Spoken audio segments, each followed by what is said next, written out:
সুপ্রিয় দর্শক আসসালামু আলাইকুম, কেমন আছেন আপনারা? নিশ্চয়ই ভালো আছেন। আজকের ভিডিওতে আপনাদের সবাইকে স্বাগত জানাচ্ছি। আজকে আমি আপনাদের সাথে খুবই গুরুত্বপূর্ণ একটা টপিক নিয়ে আলোচনা করব, আর সেটা হচ্ছে গর্ভাবস্থায় নবম মাসে পড়লেই বিভিন্ন ধরনের শারীরিক পরিবর্তন নিজের মধ্যে দেখতে পাবেন, কিন্তু এগুলো দেখে ঘাবড়াবেন না প্লিজ। শুধুমাত্র 2-3টে লক্ষণ আছে যেগুলো সরাসরি নর্মাল ডেলিভারি হওয়াটাকে ইঙ্গিত করে, এবং নর্মাল ডেলিভারিটা 7-8 দিনের মধ্যে বা 7 থেকে 10 দিনের ভিতরে হয়ে যাবে এই বিষয়টাকে ইঙ্গিত করে। চলুন জানাচ্ছি সেই লক্ষণগুলো কি কি। বাই দ্য ওয়ে, মূল ভিডিওতে যাওয়ার আগে একটা কথা বলি, আমি আমার চ্যানেলে pregnancy related, specially normal delivery related অনেক ইম্পর্ট্যান্ট তথ্য ভিডিও আকারে শেয়ার করে থাকি। এই তথ্যগুলো আমার পার্সোনাল এক্সপেরিয়েন্স ও আমার ডক্টরের সাজেশন থেকে নেওয়া। তাই আমার চ্যানেলটিকে যদি একবার আপনারা ভিজিট করেন, তাহলে আপনারা আপনাদের প্রশ্নাতীত মনের অনেক প্রশ্নের উত্তর পেয়ে যেতে পারেন। আমন্ত্রণ জানাবো আমার চ্যানেলটিকে ভিজিট করে দেখার জন্য। এবারে চলুন মূল আলোচনায় যাওয়া যাক। আমি শুরুতেই বলেছি আজকে আলোচনা করব গর্ভাবস্থায় নবম মাসে পড়লেই আপনার মধ্যে বিভিন্ন ধরনের শারীরিক পরিবর্তন দেখতে পাবেন। তবে এর মধ্যে 2-3টে লক্ষণ রয়েছে যেগুলো সরাসরি নর্মাল ডেলিভারি হওয়াটাকে এবং 7 থেকে 10 দিনের ভেতরে হয়ে যাওয়াটাকে নির্দেশ করে। চলুন এবারে জানাই সেই লক্ষণগুলো কি কি। একজন গর্ভবতী মা প্রথম থেকেই কিন্তু বিভিন্ন ধরনের ব্যথা কষ্ট ভোগ করতে থাকেন। যত আপনি সময় আগাবে, মানে সপ্তাহ আগাবে, মাস আগাবে, ততই ব্যথা কষ্টগুলো বেড়ে যায়। এগুলোর সাথে মোটামুটি সংগ্রাম করতে করতে যখন একজন গর্ভবতী মা নবম মাসে এসে পৌঁছন, তখন খেয়াল করবেন যে আপনার শারীরিক পরিবর্তনগুলো কিন্তু অনেক বেড়ে গিয়েছে। এক এক বেলায় এক এক রকম লাগে, এক এক সময় এক এক রকম লাগে। বিভিন্ন পরিবর্তন যেমন হতে পারে, কারো সাদা স্রাব যাচ্ছে, কারো পাতলা স্রাব পা দিয়ে গড়িয়ে পড়ছে, কারো থকথকে স্রাব, কারো আঠালো স্রাব, কারো স্রাবের বর্ণ উজ্জ্বল সাদা, কারোটা আবার হালকা হলুদ, কারোটা আবার হালকা সবুজ। তাছাড়াও কোমরের ব্যথা করছে, তলপেটে ব্যথা করছে, যৌনাঙ্গে ব্যথা করে, জরায়ুতে ব্যথা করে, হাঁটতে কষ্ট হয়, হাতে পায়ে পানি এসে যায়, চাপ লাগে ইত্যাদি বিভিন্ন ধরনের সমস্যা, ব্যথা কষ্টগুলো বেড়ে যায়। এগুলো আপনারা আমাকে জানান এবং জানিয়ে প্রশ্ন করেন যে আমার কি নর্মাল ডেলিভারি হবে আপু, বা নর্মাল ডেলিভারির চান্স আছে কিনা। দেখুন, এই লক্ষণগুলো নবম মাসে কিন্তু স্বাভাবিক লক্ষণ। এগুলো হওয়াটা প্রতিটি মায়েরই স্বাভাবিক। কারো হয়তো কম হয়, কারো বেশি হয়, কিন্তু সবাই এগুলো ফেস করেন। আর এগুলো একাধারে যেমন স্বাভাবিক লক্ষণ, তেমনি নর্মাল ডেলিভারিরও লক্ষণ। নর্মাল ডেলিভারির আসলে লক্ষণ হাজারও রয়েছে। যদি বলতে শুরু করি তাহলে 15, 20টা, 30টাও পার হয়ে যাবে। কিন্তু এতগুলো লক্ষণ যদি আপনি শুনতে থাকেন, নিজের সাথে মেলাতে থাকেন, তাহলে সব কিছুই এলোমেলো লাগবে। কিন্তু জাস্ট 2-3টে লক্ষণ আছে যেগুলো সরাসরি আপনার নর্মাল ডেলিভারি হওয়াটাকে ইঙ্গিত করে। সেই লক্ষণগুলোর মধ্যে প্রথমেই খেয়াল করবেন পেট শক্ত হওয়া। দেখবেন মাঝে মাঝে আপনার পেট শক্ত হচ্ছে, কয়েক সেকেন্ড থাকছে, আবার নিজে নিজে ঠিক হয়ে যাচ্ছে। এটা নর্মাল ডেলিভারির সরাসরি লক্ষণ। দ্বিতীয় যে লক্ষণটা, সেটা হচ্ছে ঘন ঘন প্রস্রাবের চাপ অনুভব করা। খেয়াল করবেন আপনি বাথরুমে যাচ্ছেন, কয়েক ফোঁটা প্রস্রাব হচ্ছে, নয়তোবা প্রস্রাব হচ্ছেও না, কিন্তু র্যান্ডম একটা চাপ ফিল করছেন। মনে হচ্ছে যেন সবসময় একটা প্রস্রাবের বেগ থাকছে আপনার মধ্যে। এটা নর্মাল ডেলিভারির আরেকটা বড় লক্ষণ। ফলস পেইন আসা। খেয়াল করবেন অরিজিনাল পেইন আসার আগে কিন্তু ফলস পেইনটা বেশি হয়। আর নবম মাস থেকে মোটামুটি নর্মাল ডেলিভারি যারা পেশেন্ট থাকেন তারা এই ফলস পেইনটা খেয়াল করতে শুরু করেন। ফলস পেইনটা কীরকম? এটা কোমরের দিক থেকে আসবে, তলপেটের কাছে এসে পায়ের নিচ দিয়ে চলে যায়, খুবই অল্প সময়ের জন্য থাকে। প্রথমবার মা হলে আপনার মনে হবে যে আমার তো নর্মালি কোমরে, তলপেটে, পায়ে ব্যথা করছে, এটা এরকম। কিন্তু একটু খেয়াল করলে দেখবেন যে ঘন ঘন হচ্ছে ব্যথাটা। আর এটা হচ্ছে ফলস পেইন নর্মাল ডেলিভারি হওয়ার সবচেয়ে বড় লক্ষণ। এই লক্ষণগুলো যখন আপনি আপনার মধ্যে দেখতে পাবেন, তখন ইনশাল্লাহ ধরে নেবেন যে আপনার ডেলিভারিটা নর্মালই হবে। এই জন্য আপনার বডি একেবারে সরাসরি আপনাকে ইঙ্গিত দিচ্ছে। আর এই লক্ষণগুলো দেখার পরবর্তীতে 7 থেকে 10 দিনের মধ্যে ইনশাল্লাহ হয়তোবা আপনার ডেলিভারি প্রক্রিয়া শুরু হয়ে যাবে। সবার জানা আছে নিশ্চয়ই, আমার ভিডিওগুলো থেকে এতদিনে জেনে গিয়েছেন। তবুও বলছি, কেউ যদি আজকে প্রথমবার দেখে থাকেন ভিডিওটা, তার জন্য আরেকবার বলছি যে ডেলিভারি প্রক্রিয়াটা কিন্তু পিরিয়ড হওয়া দিয়ে শুরু হবে।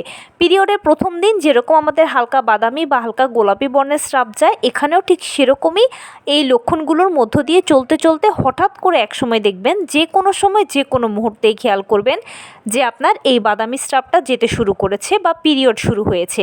এটা প্রথম ধাপ। পরবর্তীতে গিয়ে আপনার 1-2 ফোঁটা করে পানি ভাঙবে বা তার থেকে একটু বেশি পানি ভাঙবে। দ্বিতীয় ধাপের পরবর্তীতেই হবে তৃতীয় ধাপ, যেখানে আপনার কাঙ্ক্ষিত লেবার পেইনটা আসবে। লেবার পেইন প্রথমে হালকা, তারপরে মাঝারি, তারপরে ভারী হবে। লেবার পেইন কখনো একটানা হয় না, এটা থেমে থেমে হয়, কারো 10 মিনিট পরপর, কারো 15 মিনিট পরপর, কারো আধা ঘন্টা পরপর।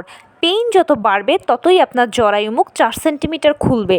যদি কেউ প্রথমবার জেনে থাকেন যে বাচ্চা ডেলিভারির জন্য অবশ্যই জরায়ুমুখকে 4 সেন্টিমিটার খুলতে হবে, আর পেইন যত বাড়ে ততই কিন্তু জরায়ুমুখ 4 সেন্টিমিটার খুলে। জরায়ুমুখ যতক্ষণ পর্যন্ত না 4 সেন্টিমিটার খুলবে ততক্ষণ পর্যন্ত আপনার ডেলিভারি সম্ভব নয়, কারণ 4 সেন্টিমিটার প্রশস্ত হওয়া ছাড়া পেলভিস আপনার বাচ্চার মাথা বেরোবে না বা বাচ্চা বেরোবে না। পেইন যখন ভারী হয় তখন অটোমেটিক জরায়ুমুখ 4 সেন্টিমিটার খোলে, আর ওই সময় কিন্তু বারবার ডাক্তার আপনাকে চেক করবে কতটুকু খুলেছে জরায়ুমুখ। যখনই দেখবে যে মোটামুটি 4 সেন্টিমিটার খুলে গেছে বা খোলার পথে, তখনই আপনাকে লেবার রুমে নেবে। এর আগ পর্যন্ত আপনি লেবার রুমে যেতে পারবেন না। যখন আপনার জরায়ুমুখ 4 সেন্টিমিটার খুলবে এবং আপনি লেবার রুমে যাবেন, তখন আপনার সাথে লেবার রুমে যাবতীয় যা যা প্রক্রিয়া আছে, প্রসেস আছে, মানে ডাক্তারদের আপনার থেকে যা যা ইনফরমেশান নেওয়ার আছে সেগুলো নেবে, প্লাস ক্যানোলা সেট করবে এবং সেই সঙ্গে ইঞ্জেকশন দেবে। যা যা মেডিসিন দেওয়া সেটা ডাক্তাররা দিয়ে থাকবে। এর মধ্যে খেয়াল করবেন যে আপনার বাচ্চা ভেতর থেকে চাপ দেওয়া শুরু করেছে। বাচ্চা যখন ভেতর থেকে চাপ দেয় তখন মা অনেক বেশি জরায়ুর কন্ট্রাকশান ফিল করেন। জরায়ুর কন্ট্রাকশান মানে হচ্ছে বারবার জরায়ুর সংকোচন প্রসারণ হওয়া।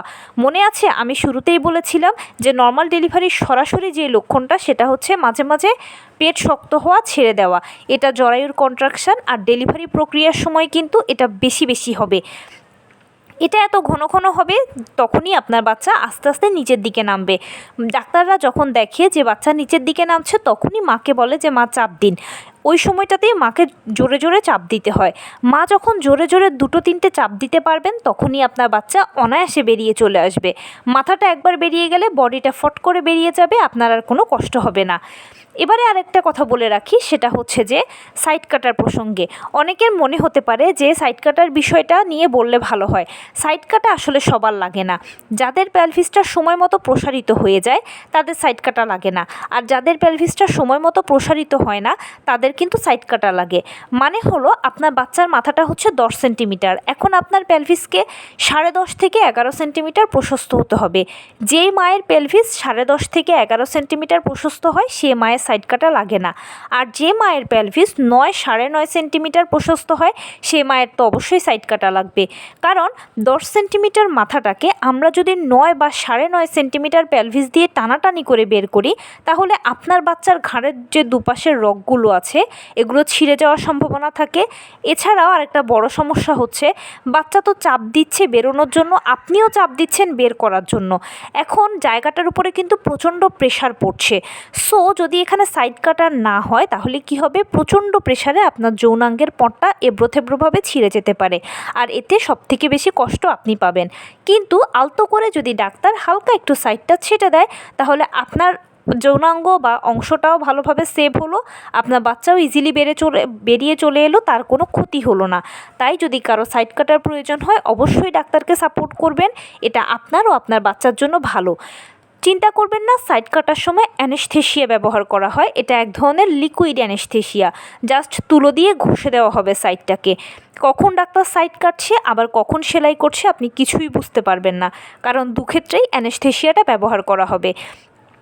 এখন অনেকের প্রশ্ন হতে পারে অ্যানেস্থেশিয়া যদি ইউজ করা হয় তাহলে কি আমি সেন্সলেস হয়ে যাব? আমি আগেই বলেছি এটা লিকুইড অ্যানেস্থেশিয়া, জাস্ট ডাক্তার কি করছে সেটা আপনি না বুঝতে পারার জন্যই এই কাজটা করা হবে। আর এই অ্যানেস্থেশিয়ার মেয়াদ কিন্তু খুবই অল্প, জাস্ট কাজ যখন শেষ হয়ে যাবে তখনই দেখবেন যে মেয়াদটা শেষ হয়ে গেছে, আপনি সব কিছুই ইজিলি বুঝতে পারছেন। তাই ঘাবড়াবেন না, টেনশন করবেন না।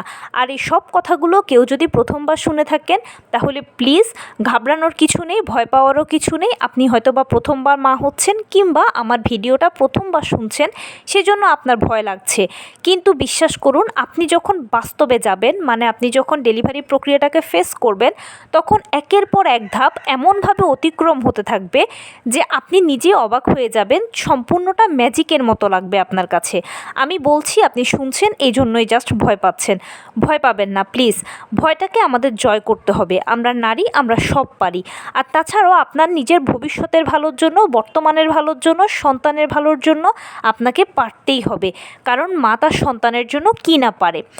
ফাইনালি যে কথাটা বলে আমি শেষ করব সেটা হচ্ছে নবম মাসের 37 থেকে 40 সপ্তাহ হচ্ছে নর্মাল ডেলিভারির আদর্শ সময়। নর্মাল ডেলিভারিগুলো 37 থেকে 40 সপ্তাহের মধ্যে অটোমেটিক হয়ে যায়। এটার জন্য আপনাকে আলাদা কোনো ডাক্তার, ব্যায়াম, ঔষধ কিছুই করতে হবে না। শুধুমাত্র নিয়মিত হাঁটাচলা করবেন, টুকটাক কায়িক শ্রম করবেন, লোকোমেটটা ব্যবহার করবেন, পুষ্টিকর খাবার খাবেন। ডাক্তারের দেওয়া আয়রন, ভিটামিন, ক্যালসিয়াম ওষুধগুলো নিয়মিত সেবন করবেন আর 12 থেকে 14 গ্লাস পানি পান করবেন। এইভাবে যদি চলতে পারেন তাহলে ইনশাল্লাহ আপনার বডিটা সবসময় একটা এক্সারসাইজের উপর দিয়ে যাবে, প্লাস নিয়মিত ভালো খাবার দাবারের মাধ্যমে আপনার শরীর শক্তপোক্ত থাকবে। 12 থেকে 14 গ্লাস পানি পান করার মাধ্যমে আপনার গর্ভের পানি বা অ্যামনিওটিক ফ্লুইডের ব্যালেন্স ঠিক থাকবে, আপনি সুস্থ থাকবেন। আর যখন আপনি সুস্থ থাকবেন, আপনার বডি যখন একটা ব্যায়ামের উপর দিয়ে যাবে, তখন সময় মতোই আপনার জরায়ু মুখ খুলবে, লেবার পেইন আসবে। ছোট্ট একটা কথা বলি, অনেকে প্রশ্ন করেন যে সময় মতো কখন হবে। মহান আল্লাহ তাআলাই ঠিক করে রেখেছেন যে কবে, কোন দিন, কোন সময় আপনার সন্তানকে আপনার কোলে দেবেন। ঠিক সেই দিন সেই সময় কিন্তু আপনার ডেলিভারি প্রক্রিয়া শুরু হবে, আপনার সন্তান আপনার কোলে আসবে। এটা কোনো ডাক্তার কিংবা কোনো আল্ট্রাসোনোগ্রামের মাধ্যমে আপনি জানতে পারবেন না। তাই আপনি যেই ধর্মের অনুসারী হন না কেন, বেশি বেশি করে উপরওয়ালাকে ডাকবেন। তো এই ছিল আজকের ভিডিও। কেমন লাগলো বলুন। যদি ভালো লেগে থাকে ও হেল্পফুল হয়ে থাকে তাহলে প্লিজ লাইক, কমেন্ট, শেয়ার করতে একদম ভুলবেন না।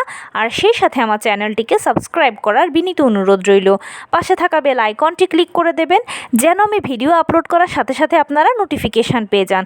যদি কোনো প্রশ্ন থাকে কমেন্টসে জানাবেন, আমি রিপ্লাই দেব। প্লাস যদি কোনো পরামর্শ থাকে যে কোন বিষয়ের উপরে ভিডিও বানালে আপনারা উপকৃত হবেন সেটাও জানাবেন। আমি আপনাদের পছন্দের সর্বোচ্চ প্রায়োরিটি দেব। ভালো থাকবেন, সুস্থ থাকবেন। আসসালামু আলাইকুম।